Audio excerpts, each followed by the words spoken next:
out night after night, or day after day, through my entire, matured years, that a strong imagination begets the event.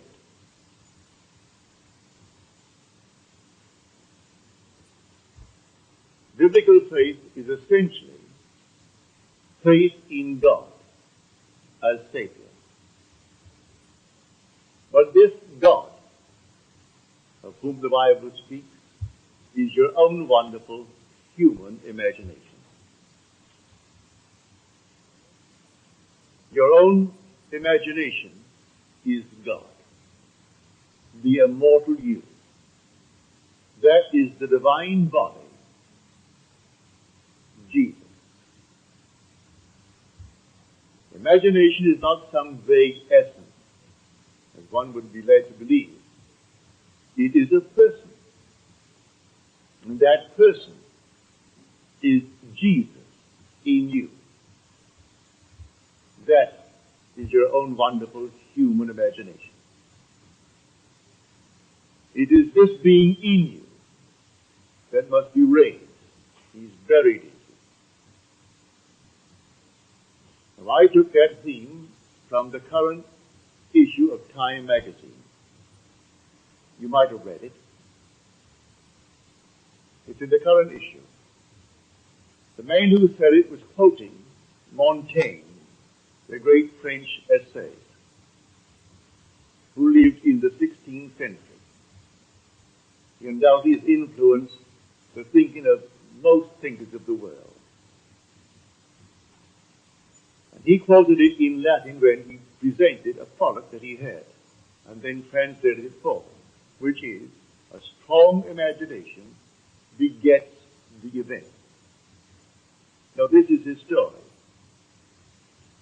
At the age of 36, in 1946, he inherited a business from his father. He became president of the company. It made photocopies of things. It was in Rochester, New York. It's called the Haloid Company. But in 46, the war was over, and all the great orders that came into him, or into the company, began to be cut back. The government cut it down to practically nothing. He had to look around for something else. And someone suggested that he look into a certain invention that came out in the 30s, but was never commercialized. It was offered to IBM, and they turned it down. It was offered to Kodak, and they turned it down. Offered to the A.B. Dick Company, and they turned it down. So he took it home and looked it over. And to him, he thought it had much in its favor. For the next 12 years, he simply imagined. Just imagined. Of course, he did put money into it. His company was making money, and what they made in 12 years, he put all that they made in 12 years plus what he could borrow. So he invested $75 million. Half of that his company in 12 years had made, and he borrowed loans and issued stock in order to get this thing moving. In 1960, 12 years later, he brought out the first tangible evidence of this machine. He took no salary in that interval. He took stock in lieu of salary. He persuaded his executives to do the same thing and just take stock if they could live. Well, he and 300 odd became multimillionaires. That thing is zero. Today, it's $1,700,000,000 a year. One of the giants in our country. $1,700,000,000 a year. Last week he died, having lunch with Governor Rockefeller and his wife. And sitting at the table having lunch, he simply collapsed at the age of 61. He was chairman of the board of trustees of his alma mater, the University of Rochester. And in that capacity, he persuaded the board to put $196,000 of their money into his stock. In less than 10 years, that $196,000 was worth $120 million. That's what it was worth last week. 196,000 became 120 million. And when he died, he left his alma mater $20 million outright and millions more in trust. And under his picture, if you have a copy just this week, it has imagine, imagine, imagine.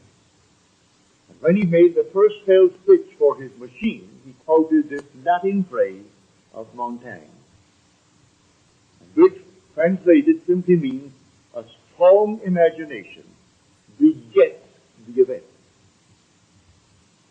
So when I'm told to believe in God, yes, I believe in God, but not as some vague essence. I believe in God as a person. I am a person. I do not speak of my imagination as something on the outside that I am manipulating. That's my reality. I am all imagination. Man is all imagination, and God is man, and exists in us, and we in him. The eternal body of man is the imagination, and that is God himself. The divine body we call the Lord Jesus. It is buried in these garments of flesh. And the true and full awakening of the human imagination is what everyone aches for. So here my whole concept of life is based upon this concept of God. Not something on the outside, but that which is buried within me, my own wonderful human imagination. That is God. Now I can test him. I am told to come and test him and see. Do you not realize that Jesus Christ is in you? Unless, of course, you fail to meet the test. Test yourselves and see if you're holding to the faith. Do I really believe that Jesus Christ is in me? If I believe he's in me, then find out where he is. Don't just say he's in my skull, but in some strange way try not only to locate him, but to identify him. And so I've identified him, because by him all things are made, good, bad, and indifferent. And if all things are made by him, I must watch what I am doing to catch him, to find out who he is that makes things in my world. I found him to be the dreamer in me that fashions the dream. That's the being. That's God. That being, in one twinkle of an eye in the morning, brings me from a deep, deep sleep to the surface mind by building a bridge of incident in no time flat. He builds a bridge of incident through which or across which I travel to come to the surface of my being. Only some majestical, magical being could do that. Who is he? He is the dreamer in me. The same dreamer that daydreamed. The same dreamer that took this man, Joseph Chamberlain Wilson, and he took this little thing that was turned on by the giants. IBM turned it down. Kodak turned it down. A.B. Dick turned it down. All giants. But he had faith in it, but he had faith in his own imagination. That is the story behind the entire article, as you'll see it in the current issue of Time magazine. A strong imagination begets the event.